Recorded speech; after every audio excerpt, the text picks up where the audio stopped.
Poppy SSC English second পেপারে বইটি থেকে সাফিক্স প্রিফিক্সের প্র্যাকটিস পড়া হচ্ছে। তো 47 নম্বরে বলছে যে patriots love their country more than their lives, dash is a noble virtue. তাহলে এটা হবে patriotism is a noble virtue. Men without love for the country can do anything harmful to the country. Our history shows that patriotic men made the nation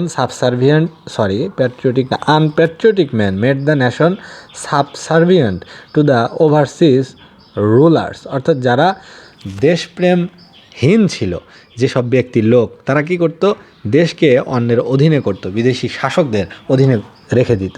they are more dangerous than venomous snakes, তারা বিষাক্ত সাপের চেয়েও ক্ষতিকর। You